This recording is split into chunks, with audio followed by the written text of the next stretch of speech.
ரொம்ப ஜாக்கிரதை, ரொம்ப ஜாக்கிரதை. இந்த சாட்சியை வாசிக்கும் போது உங்கள்கிட்ட பேசியே ஆகணும்.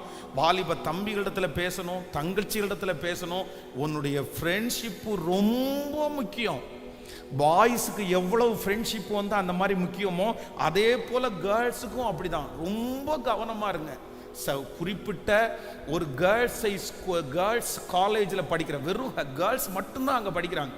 அந்த காலேஜில் இருக்கிற ஒரு வாலிப தங்கச்சி கடந்த வாரத்தில் கவுன்சிலிங்காக வந்தா. அவள் வந்து சொல்லும்போது அதிரத்தக்க வார்த்தைகளை சொன்னான். நான் அப்படி நம்பவே இல்லை. கூட இருக்கிற ஃப்ரெண்ட்ஸு கேர்ள்ஸ் எல்லாம் அசுத்தமான படங்களை இவங்களுடைய ஃபோனுக்கு அனுப்பி பார்க்க வச்சு அதில் அடிக்ட் ஆகி வெளியே வர முடியாமல் ராத்திரியானா ஏதோ ஒரு பிசாசு என் கூட ட்ராவல் பண்ணுதுன்னு சொல்லி ரொம்ப பயத்தோடு என்னிடத்துல வந்தா. அவளுக்கு அதனால கேர்ள்ஸும் ரொம்ப ஜாக்கிரதை. ஃப்ரெண்ட்ஸு, ஸ்பிரிச்சுவல் ஃப்ரெண்ட்ஸை வைக்காம ஒரு ஸ்கூல் ஃப்ரெண்ட்ஸை, காலேஜ் ஃப்ரெண்ட்ஸை, இந்த மாதிரி அசுத்த ஃப்ரெண்ட்ஸை நீங்கள் வச்சுருப்பீங்கன்னா உங்களுடைய ஆவிக்குரிய வாழ்க்கை எப்படி கட்டப்படும்? உங்கள் ஃப்ரெண்ட்ஸை நீங்கள் நல்லா வைக்கலைன்னா நீங்கள் வந்து தவறான பேர் உங்களுக்கு வந்துடும். இந்த பையனை நான் தம்பியை பார்க்கும்போதெல்லாம் சொல்லுவேன், நான் ஜோம் பண்ணும் போதெல்லாம் சொல்லுவேன், என்னமோ தெரியல அவனை பார்க்கும்போது தோணும், உன் ஃப்ரெண்ட்ஷிப்பை மாற்றிக்கோ, உன் ஃப்ரெண்ட்ஷிப்பை சரி பண்ணு. இப்போ பாருங்க, அவன் செய்யாத ஒரு தப்புக்கு போலீஸ் ஸ்டேஷனில் 2 days 2 நாள் அம்மாவுக்கு அப்பாவுக்கு எங்கே இருக்குன்னே தெரியாமல் சர்ச்சுக்கு வர்ற ஒரு பிள்ளை போலீஸ் ஸ்டேஷனில் உட்கார்ந்தா எவ்வளோ வருத்தமாக இருக்கும்னு நினைக்கிறீங்க? எவ்வளோ கஷ்டமாக இருக்கும். அதனால ஒவ்வொரு ஆண்டவருடைய பிள்ளைகளும் உங்களுடைய ஃப்ரெண்ட்ஷிப்பில் இந்த நேற்றைக்கு நைட்டு தூத்துக்குடியில் ஒரு யூத் மீட்டிங்கில் பேசும்போது இந்த செய்தியை தான் நான் பேசினேன். ஆனால் இன்னைக்கு இந்த சாட்சியை நான் வாச்ச உடனே இதை கண்டிப்பாக உங்களுக்கு சொல்லணுன்றதுக்காக தான் நான் இதை சொல்கிறேன். ஏன்னா இது கண்டிப்பாக நீங்கள் தெரிஞ்சுக்கணும். அம்னோனை குறித்து வேதம் சொல்லுது, அந்த அம்னோன் எவ்வளவு தனக்குள்ள இச்சேன்ற ஒரு ஃபீல் ஓடினாலும், தன்னுடைய சொந்த சகோதரியாய தாமார் மேல் மோகம் கொண்டாலும் தனக்குள்ளேயே தான் வச்சிருந்தான். அவன் பலவீனமானா, அவன் சிக்கானா, அந்த பொண்ணை அப்ரோச் பண்ணல, அந்த பொண்ணை போய் தொடரல, இல்லைன்னா யார்ட்டையாவது போய் எப்படியா அந்த பொண்ணை அனுபவிக்கலாமான்னு நினைக்கல. அந்த இச்சை வந்துருச்சு, தனக்குள்ளேயே வச்சு பலவீனமா. அவனுடைய ஃப்ரெண்டு வேதம் சொல்லுது, அவனுடைய நண்பன் என்ன செஞ்சானாமா, அவனுடைய நண்பன் என்ன சொல்றான் அப்படின்னு சொன்னா, ஏன் இப்படி மெலிஞ்சு போறேன்னு கேட்கிறான். இந்த மாதிரி என்னுடைய சகோதரி மேல நான் ஆசை வச்சிருக்கேன்னு சொன்ன உடனே அவன் பாருங்க, நீங்க இப்போ 2 சாமுவேல் 13ஆம் அதிகாரத்துல 4வது வசனத்தை வாசிக்கும் போது, அவன் இவனை பார்த்து, ராஜகுமாரனாகிய நீர் நாளுக்கு நாள் எதனாலே இப்படி மெலிந்து போகிறாய், எனக்கு சொல்ல மாட்டாயா என்றான். அதற்கு அம்னோன், என் சகோதரனாகிய அப்சலோமின் சகோதரி ஆகிய தாமாரின் மேல் நான் ஆசை வைத்திருக்கிறேன் என்றான்.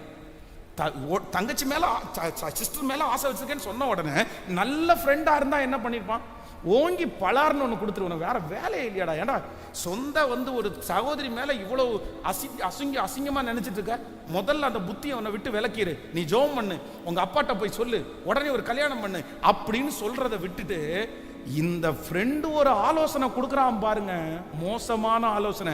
அப்பொழுது யோனதாப் அவனை பார்த்து, நீ வியாதிக்காரனை போல உன் படுக்கை மேல் படுத்துக்கொள், உன்னை பார்க்கிறதற்கு உன்னுடைய தகப்பனார் வரும்போது என் சகோதரியாகிய தாமார் வந்து எனக்கு போஜனம் கொடுத்து அவள் கையினாலே சாப்பிடும்படிக்கு நான் பார்க்க என் கண்களுக்கு முன்பாக சமைத்து தரும்படி தயவு செய்ய வேண்டும் என்று சொல் என்றான்.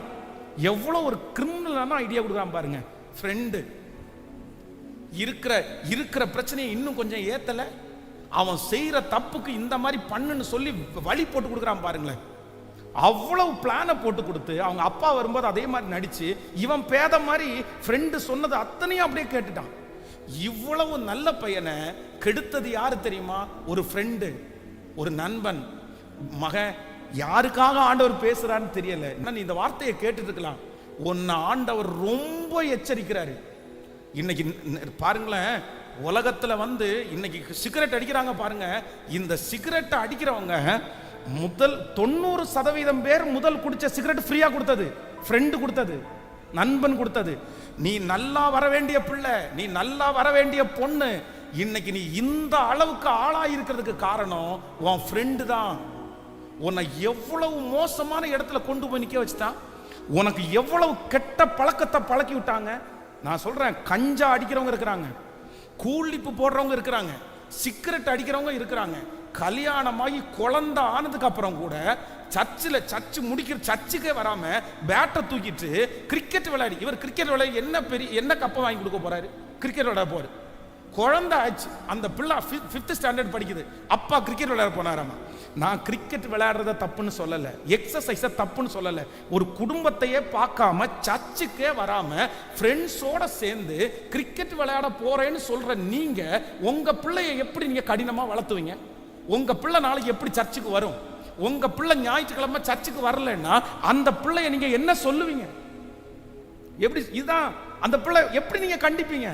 எப்படி நீ சர்ச்சுக்கு வராம இருக்குன்னு எப்படி நீங்க சொல்லுவீங்க? ரொம்ப ஜாக்கிரதை. நமக்கு ஒரு திருமணம் ஆச்சு, நம்ம குடும்பம் ஆயிருச்சு, நமக்குன்னு ஒரு பிள்ளை வந்துருச்சு, நம்ம இந்த மாதிரி ஜாலி பாருங்க 4 நாள் லீவ் போட்டு எங்கேயாவது ஒரு டைம் ஃப்ரெண்ட்ஸோட சேர்ந்து அங்க எங்கேயாவது வெளியூர் போறது.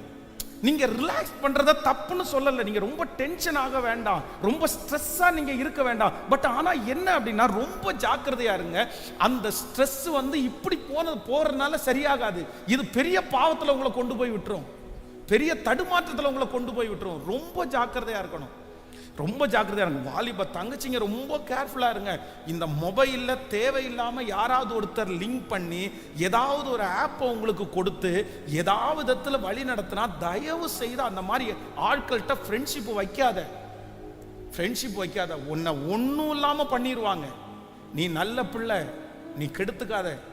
உங்க அப்பா உனக்கு பெரிய சொத்தை தர முடியாதா? அம்மா தர முடியாது. உன் வாழ்க்கையை ரொம்ப ஃப்ரெண்ட்ஷிப்பு. நான் என்ன பொறுத்த வரைக்கும் கர்த்தரே நமக்கு ரொம்ப நல்ல நண்பனானவர். எல்லாரிடத்துலையும் பேசுங்க, எல்லாரிடத்துலையும் சந்தோஷமா இருங்க.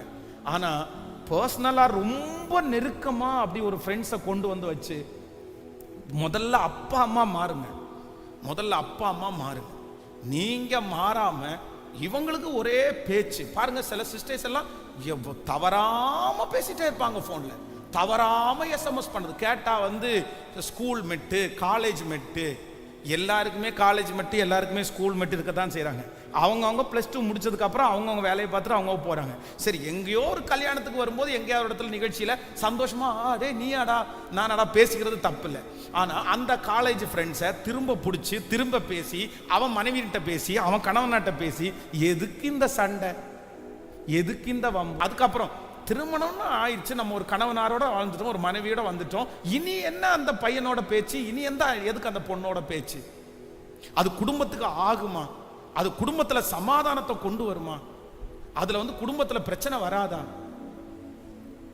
பொசசிவா ஒரு கணவனார், பொசசிவா ஒரு மனைவி இருக்கும்போது அவங்களுக்கு ஒரு சந்தேகம்னு வந்துச்சுன்னா, சந்தேகப்பட்டாங்கன்னா நீங்க தப்பா பேசல. எதுக்கு அந்த மாதிரி ஒரு பழக்கத்தை ஆரம்பிக்கணும்? எதுக்கு அந்த மாதிரி மணியை செலவு பண்ணணும்? அது ஆண்டவருடைய ஞானமா நீங்க இல்லைன்னா உங்க குடும்பத்துல நீங்க சமாதானத்தை எதிர்பார்க்கவே முடியாது. எல்லாத்தையும் பண்ணி வச்சுட்டு எல்லாத்தையும் செஞ்சுட்டு அதுக்கப்புறம் கத்திய அழுது ஜெபம் பண்ணி என்ன பிரயோஜனம்? கணவனுக்கு ஒரு சந்தேகத்தை உண்டு பண்ணியாச்சு, மனைவிக்கு ஒரு சந்தேகத்தை உண்டு பண்ணியாச்சு. இதுக்கப்புறம் அந்த சந்தேகத்தினுடைய வேற புடுங்கணும்னா அதுக்குன்னு முயற்சி எடுக்கணும்ல. பேசாதேன்னு சொல்ற இடத்துல பேசாம இருக்கணும்ல, போகாத அப்படின்னு சொல்ற இடத்துல போகாம இருக்கணும்ல. அப்பதானே அந்த சந்தேகம் சரியாகும். நீ என்ன சந்தேகம் அப்படின்னு சொன்னா எப்படி அது சரியாகும்? அப்ப ஆண்டவருடைய பிள்ளைகள் சில இடங்களில் நம்ம ஞானமா நம்ம நடந்துட்டோம்னா நிறைய பிரச்சனையை நம்ம சால்வ் பண்ணிடலாம். பிரச்சனையே இருக்காது, சமாதானமா வாழலாம். அதனால ஆண்டவருடைய பிள்ளைகள் இன்றைக்கு இந்த சாட்சியின்படியாக நீங்க தயவு செய்து உன் பேரை நீ கெடுத்துக்காத.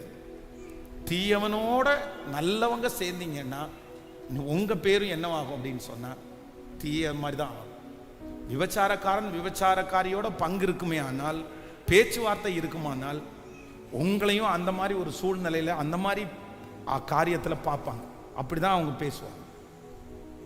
அதனால எல்லாருமே, அதுவும் வெறும் வாலிப பிள்ளைகளுக்கு மட்டும் சொல்ல, பெரியவங்களுக்கும் சொல்றேன், இந்த ஃப்ரெண்ட்ஷிப்ல ரொம்ப கவனமா இருக்கு.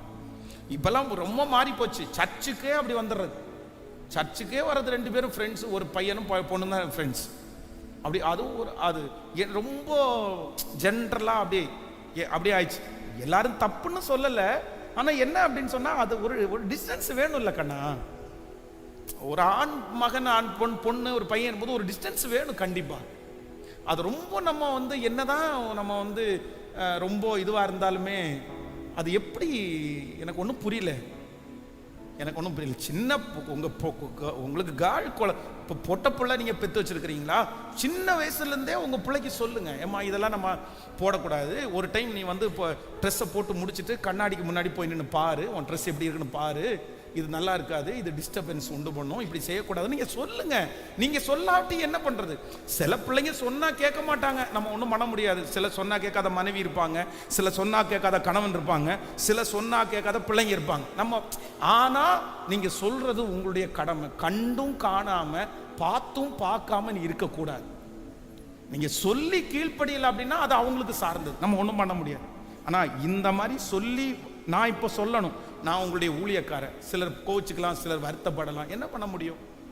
என்னுடைய ஸ்தானம் அந்த மாதிரி உங்களுக்கு கொடுத்து சொல்லி தான் ஆகணும். அதனால சொல்லிட்டேன். இப்போ நீங்கள் கேட்கல அப்படின்னு சொன்னால் ஓகே ரைட், ஒன்றும் பிரச்சனை இல்லை, உன் வாழ்க்கை நீங்கள் வாழுங்க, அதெல்லாம் ஒன்றும் தப்பு இல்லை. ஆனாலும் ஒரு நாள் கர்த்தர் உங்களை நியாயத்திலே கொண்டு வந்து நிறுத்துவார் என்று அறி. அப்போ நீங்கள் உங்கள்கிட்ட ட்ரெஸ் கோடு சரியில்லைன்னா ஈஸியாக அப்ரோச் பண்ணுவாங்க. நீங்கள் கலகலன்னு பேசுகிறவங்களா இருந்தால் ஈஸியாக. அதான் கடந்த வாரத்தில் ஒரு நியூஸ் கேள்விப்பட்டேன். பைக்கில் போயிட்டு இருக்கும்போது ஒரு பொண்ணு சிரிச்சிச்சாமா. சிரிச்ச பொண்ணை 3-4 கிலோமீட்டர் ஃபாலோ பண்ணி போய் அந்த பிள்ளைய ஒரு பையன் ஆஃபீஸ் பண்ணிடு. ஏன் இப்படி பண்ணேன்னு கேட்டா அவன் என்னை பார்த்து சிரிச்சான் இருக்கான். சிரிச்சது தப்பாங்க. அப்ப அவன் அதை என்ன நினைச்சிட்டான் அப்படின்னு சொன்னா, எனக்கு அவ கொடுக்குற சிக்னலா நான் நினைச்சிட்டேன், எனக்கு அவ கொடுக்குற சிக்னல். அப்போ கேர்ள்ஸ் வந்து பொட்ட பிள்ளைங்க, கேர்ள்ஸ் எவ்வளோ கேர்ஃபுல்லா இருக்கணும் பாரு. நீ சிரிச்சா கூட சில நேரத்தில் வந்து அதை கூட வந்து நீங்க தப்பா எடுக்கிற உலகம் இந்த உலகம். தப்பா ரொம்ப கவனமா இருங்க. இன்னைக்கு பிள்ளைங்க தண்ணி அடிக்கிறது ரொம்ப ஃபேன்சி ஆயிடுச்சு. கேர்ள்ஸ் தண்ணி அடிக்கிறது, கேர்ள்ஸ் வந்து பாக்கு போடுறது, கேர்ள்ஸ் சிகரெட் அடிக்கிறது, இதெல்லாம் ரொம்ப ஃபேன்சி ஆயிடுச்சு. இதெல்லாம் ரொம்ப தவறு, ரொம்ப தவறு. உங்களுடைய எதிர்காலத்தையே நாசமாக்கும். நீங்க ஒரு குடும்பத்தோட வாழ முடியாது, ஒரு கணவனாரோட வாழ முடியாது.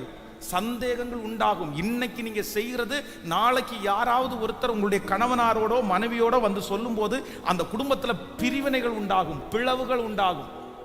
அதனால மனிதன் எதை விதைக்கிறானோ அதையே அறுப்பான். ஆமென். கைகளை உயர்த்தி ஒரு ஹல்லேலூயா சொல்லலாம். சத்தமா ஒரு ஹல்லேலூயா. கர்த்தருடைய பரிசுத்த நாமம் மகிமைப்படட்டும்.